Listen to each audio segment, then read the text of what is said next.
Our guest today is Derrick Broze, investigative journalist, documentary filmmaker, and author of How to Opt Out of the Technocratic State. He's also the co-founder of the Freedom Cell Network, a decentralized movement building local mutual aid groups for self-reliant communities. Derrick has produced and narrated over a dozen hard-hitting mini-docs and full-length films, including Bringing Down Jeffrey Epstein, The 5G Trojan Horse, The Great Reset, and The PCR Deception. He's now wrapping up his most ambitious project yet, which is what we're going to be talking about today, a 17-part investigative series called The Pyramid of Power, which maps out the hidden architecture of control and asks the question we all want answered: who is really pulling the strings? Who are the people actually in charge? Whenever we hear about these various different schemes or plans or plots for, the Great Reset or whatever it might be, who is actually in charge of all of this? Derrick, welcome to the show. Thank you so much for being here. Thank you, Kim, for having me back. I appreciate it. Okay, so let's dive into this 17-part series. You've been working on this for a really long time. Yeah, I started this series in the mid-2020.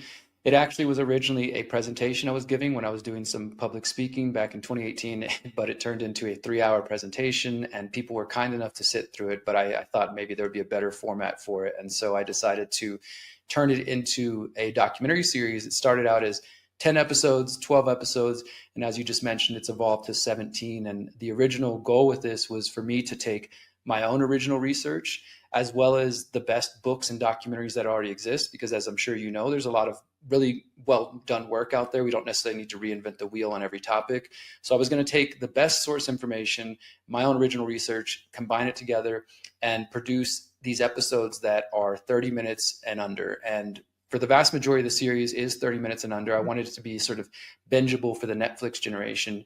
And so every episode looks at a different piece of the puzzle. We start very basic with the education system, establishment media, big tech, and then we were releasing these in seasons of episodes of 4 at a time. And so we've got all 16 out available for free at thepyramidofpower.net right now.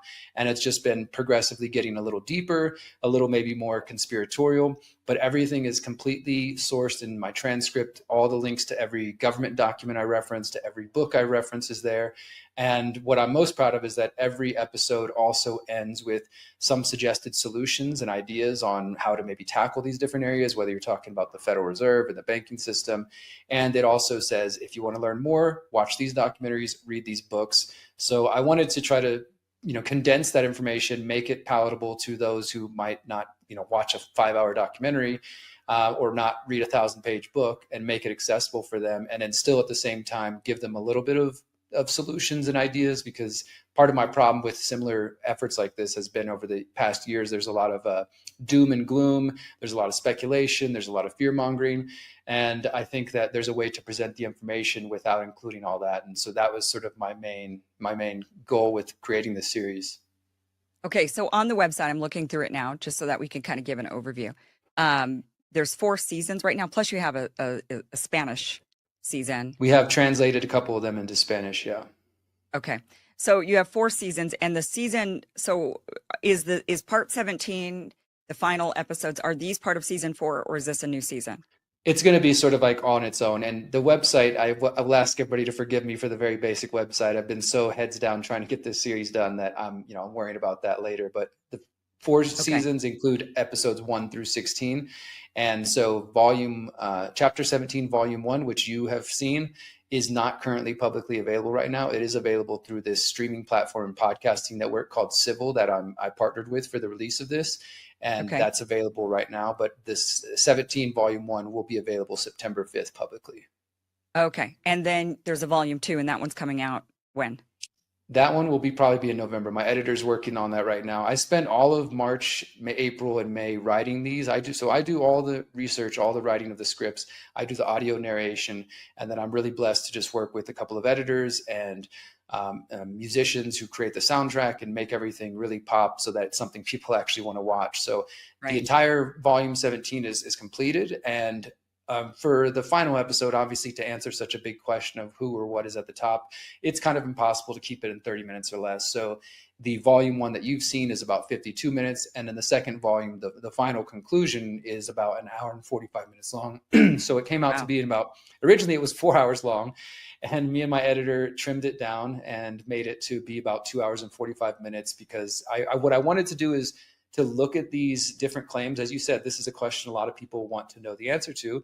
And of course, there's a lot of people even hearing this who will say, oh, this guy's a shill because I don't point to the specific group they want. But I wanted to look at all these different claims. And so volume one, the one that you watched, it looks at, well, what is the deep state? What does that term even mean? What are the origins of that? And then we look at groups like the Bilderberg Group, the World Economic Forum, Club of Rome, some of these names that have become more familiar in the past few years, especially during the COVID times, and looking at their histories, their connections to intelligence, familiar names like the Rothschilds and others pop up.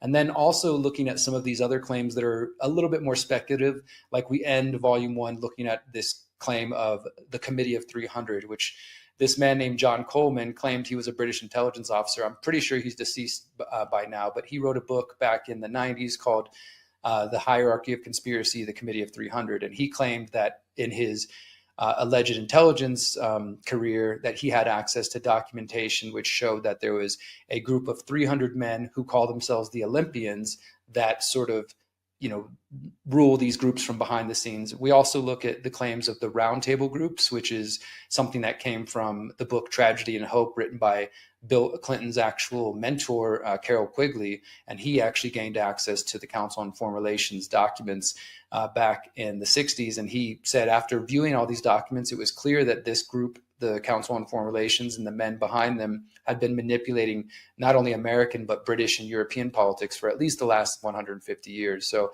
I try to look at each of these claims in a very legitimate way and not just be dismissive. And volume two, I'll just tease a little bit. That's going to look at people who say, hey, it's the Jews, it's the Zionists, and it's the Jesuits, or it's the Freemasons. We look at all of these things. I take them as serious as I take all of my work. And what I try to do is say, here's what we can prove. Here's what people claim, and here's what I think might actually be factual. And in volume one, we have Patrick Wood, who is, of course, one of the oldest researchers on technocracy, who's been writing about it since the 70s. We also have Richard Grove from Grand Theft World, and he's been a long-term researcher of the roundtable groups.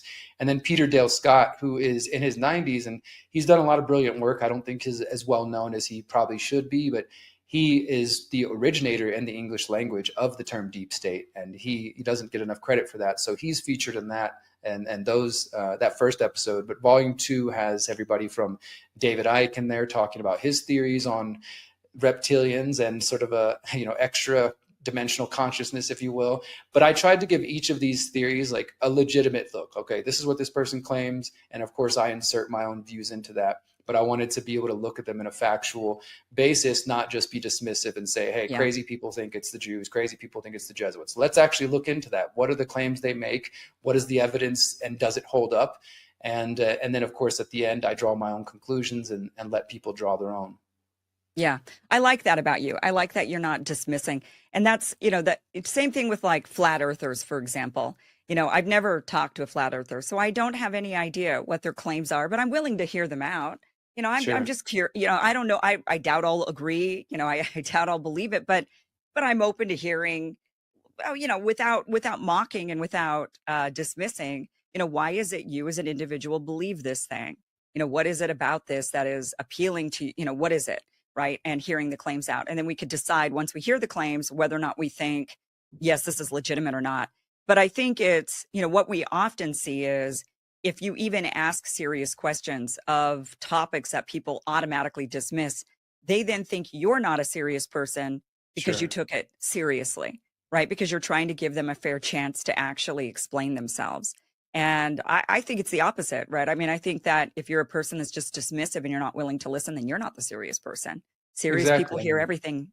It's the mark of an intelligent person, a critical thinker, to be able to, at least look at these different things. Doesn't mean you have to go down every rabbit hole that ever existed. I think you get to a certain point of maybe a level of critical thinking where you can, decide what you want to actually spend time on. But I feel the same about the flat earth, since you mentioned that. I definitely have a couple of close friends who are flat earthers and who swear, this is the ultimate truth. And we can have intelligent conversations about it, even if I don't land in the same place with them at the end of the day. And Right. I think that's what's important. And that's why I say that to me, the Pyramid of Power is not a conspiracy documentary series. It's a true crime documentary series, because I'm looking at historical facts, whether you're talking about the CIA's infiltration of the media or Hollywood's infiltration, CIA's infiltration of Hollywood, and all these different topics that in my mind kind of are interconnected and build on each other. Some people are willing to say, sure, there's corruption in the food industry, for example, but they don't necessarily take the next step and see how many of these players and institutions are actually interwoven and connect and form what I call the Pyramid of Power. And I think that's kind of the bigger picture. And, I wanted to also make a documentary series that my younger self would have enjoyed. When I was just waking up in 2009, I found Alex Jones's Endgame, and it did wake me up in some ways. And I look back and watch that documentary, and it's very scary. It doesn't mean that it wasn't factual in some ways, but it does exaggerate, it does speculate, and it does have a scary doom soundtrack. Like, it doesn't make you come away feeling very optimistic or hopeful or anything. And I didn't want to do that. I want to give people facts, but also not just unnecessarily scare the crap out of them. And one of the coolest things that I want to mention to you, Kim, that I've found is that I've had at this point about a dozen parents reach out to me and tell me that they've used this series to homeschool their children. And in fact, I was lucky enough, I was visiting family in Texas recently, and I got invited to one of these students. He's 18 years old, and he just graduated from homeschool, and he's in Texas. And so I was able to go to his homeschool graduation and meet his family, and they were very grateful for the series. I never imagined that would happen, but that is, I think, a testament to how this series is reaching people in a way that does allow them to consume this information and in bite-sized chunks, right? You can watch episode 1, episode 2, and ideally, if you get pulled in, if somebody starts out completely new to this information, by the end of these 16, 17 episodes, I don't know if their whole entire perspective will be changed, but at the least, I think they will be much more skeptical and questioning of the world around them. And hopefully they can then follow the references that I give to go do their own research. Right. It's not intended to turn people into conspiracy theorists, right? I mean, it's intended for, but everything there is, it's not that there's a conspiracy to everything.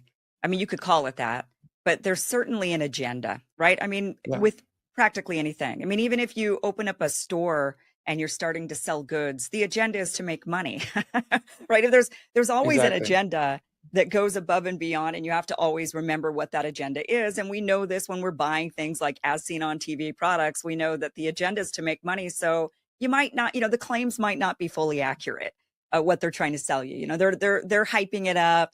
And it's something, and I'm saying that as an example to show that even something just small in our everyday lives, right? We know that, okay, there's an agenda behind here, and I should be aware of what that agenda is so that I'm just really informed before I make a decision. And so when you're doing this series, like the first episode being big education, it's to understand, what is the agenda? Is there money that's being made behind this? Is there, or is there not just money behind it, but is there an agenda behind it? Is there a group that's trying to indoctrinate people in a certain way that wants them to have a certain type of viewpoint, right? And it's like, and that's not conspiratorial, it's just being aware, like hyper aware of everything, and everyone has an agenda, whether the agenda be benevolent or not, but at least you should know what the agenda is. Exactly. And then you can go forward from there.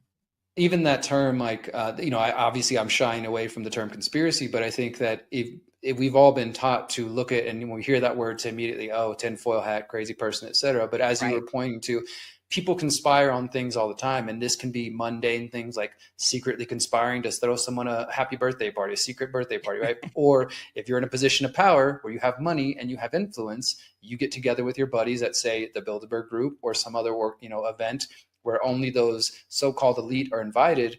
And we would be foolish to not think that they're going to come together and say, hey, well, look, you guys work in the oil industry, I work in media, we have some objectives here, maybe we can collaborate on making those things happen. And everybody does their piece of the puzzle. And that's one of the things that we do cover in volume 1. I just want to mention the roundtable groups again briefly, because Carol Quigley's work on that. So for those who don't know the history of the Council on Foreign Relations, just really briefly, it was established in 1921 in the United States.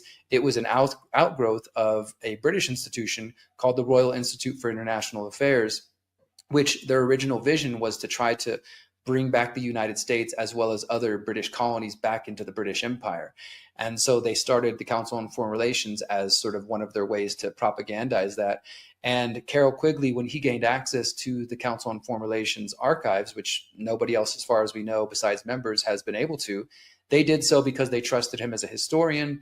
And he ended up writing this massive book, Tragedy and Hope, that most people have never read. But he says by reading the archives, it became clear to him that this group was, using their power and influence and wealth to manipulate world events. And in fact, he wasn't even necessarily against it. He just thought that they shouldn't be secretive about it. He's like, I kind of agree with their agendas, but I wish that they would be more open because the world should know about them. And he described in that book that they agreed on having what they call the roundtable group. So you would have a group like the Council on Foreign Relations, that's the public facing organization. And you would have a journal. The Council on Foreign Relations has Foreign Affairs. But that group would be just the outer ring representing the goals of an inner ring. And so you kind of have these circles within circles within circles. And he said that that's a model that they've continued to use. And so we might see groups like the World Economic Forum, very public, we know them, we can point to them. But in reality, they're using this roundtable group where they're representing interests from people who might be a little bit more secretive. And that's what I kind of start to get into in volume 2. Well, who are those people? If this is a roundtable sort of model, who's in that final roundtable, so to speak, or who's the real interests that are being represented? And Carroll Quigley, after he died, a second book was published called The Anglo-American Establishment. He had been writing it up until the time of his death. And although he originally agreed and thought, hey, this group is, doing good things, but they should be known to the public, by the end of his life, there's a quote that I quote in volume 1 where he says, all countries should be very weary of allowing men to do what they did in Britain, which was to take control of the country secretly and direct its affairs. So by the end of his life, he finally came to believe that something nefarious was going on. But during his life, he was kind of lamenting that so-called conspiracy theorists were using his book to point to the fact that, hey, there's a secret society over here. And in fact, he even named them. They were called the Society of the Elect. And then they also had the Society of the Helpers. That was one of the names that they gave the inner circle and some of the outer circles. So this is all documented. Of course, people could come away with different interpretations if they want. But this is, as far as we know, the closest anybody's come in the last 100 years or so to actually seeing some of the inner workings of these types of groups. And so that's what volume 1 tries to really outline for everybody. And then with volume 2, we're going to pick it up and actually, okay, well, now we understand the structure. Well, who sits at that final round table? Is it the Jews? Is it the Masons? Is it the Jesuits? And we're going to go through these different claims. We've got Geo Griffin and Mark Passio, James Corbett, a lot of really great researchers who've been at this for a long time, all sharing their perspectives. And as I said earlier, I'm not trying to force my perspective or my agenda on anybody. Of course, I'll have my conclusions, but ultimately try to present the information in as much of a clear-headed, real, tangible way that isn't fear-mongering and speculative, and let people draw those conclusions. Do you fear that you've left some groups out? I mean, I can think right now of like Skull and Bones, Illuminati, right? I mean, there's did you cover those? Were they part I of do this? talk about the Illuminati, the original historic Illuminati in volume 2. And this is why like it ended up being an hour and 45 minutes. And as I said, it was originally 4 hours. And it was like, as I'm trimming through, I'm taking things out. And that was a hard process for me because I'm like, to me, it's all important because I'm just a super nerd with the history and the research and stuff. But I realized, okay, I can take this out and it's not going to take away. But I did look at the Illuminati, the Jesuits, all those groups. I didn't touch on Skull and Bones. I do in chapter 16 when we talk about religion and secret societies. But there's so many other groups. I mean, you've got Opus Dei, you've got the Knights of Malta. I mean, obviously you could go infinitely with this if you wanted to, but I had to sort of draw some, make a sort of a conclusion of like, all right, I acknowledge there's other groups out there. And ultimately, I am very much prepared for the fact that probably nobody's going to be happy with my conclusion, especially if people are coming to this with their own preconceived notions. Like they're certain it's the Jews, they're certain it's the Jesuits. Right. People are already ready to call me a shill if I don't draw the conclusion they want. And that's fine. Like I'm trying to look at what we can actually prove and what is just speculation and hearsay and online, internet rumors. And that's where I feel more comfortable. So I do look at a lot of groups, but I could never, I couldn't claim that I covered every single secret society or group that exists out there. Yeah. Or even just wealthy people, individuals who are extremely wealthy. We do cover that as well in the volume one that you saw. Of course, we do talk about groups like BlackRock and Vanguard and State Street, because obviously more and more people are aware of their power. And then in the volume two, we also look at the claim of what's called the Venetian Black nobility, which is one that I heard over the years, but I hadn't really dove in until writing this script. And that is essentially the claim that the real power is the old European royalty houses, like, even though now they're sort of paraded out as just celebrities, but in fact, and there is definitely truth to this, they're actually the majority landholders across Europe and other parts of the world. And so the idea is that it's actually these old families that originated from Venice, Venetian, and Rome, and in that area, that have kind of realize that, when you're a king and a queen and you're out publicly, you get beheaded. But maybe if we stay behind the scenes and sort of, allow ourselves to be lesser known, these are names that have way more wealth than a Rockefeller or a Rothschild, but the vast majority of us wouldn't know these names off the top of our head. And so I definitely look into those claims as well. Interesting. Well, I'm excited to watch the final chapter of this. I know it's almost 2 hours long, the last one, but that's the one that's supposed to answer the questions, right, of who's actually pulling the strings. And that one comes out in November, right? Yeah, we're working on it right now. I literally need to record the audio, the script's written and everything, and my editor's gathering all his. If you saw, you watched volume one, so I do want to just give a big credit to him, because he does some amazing 3D graphics and building scenes like from scratch to make this something that people can really follow along, because it's dense information, and I understand that. It is, but it was accessible.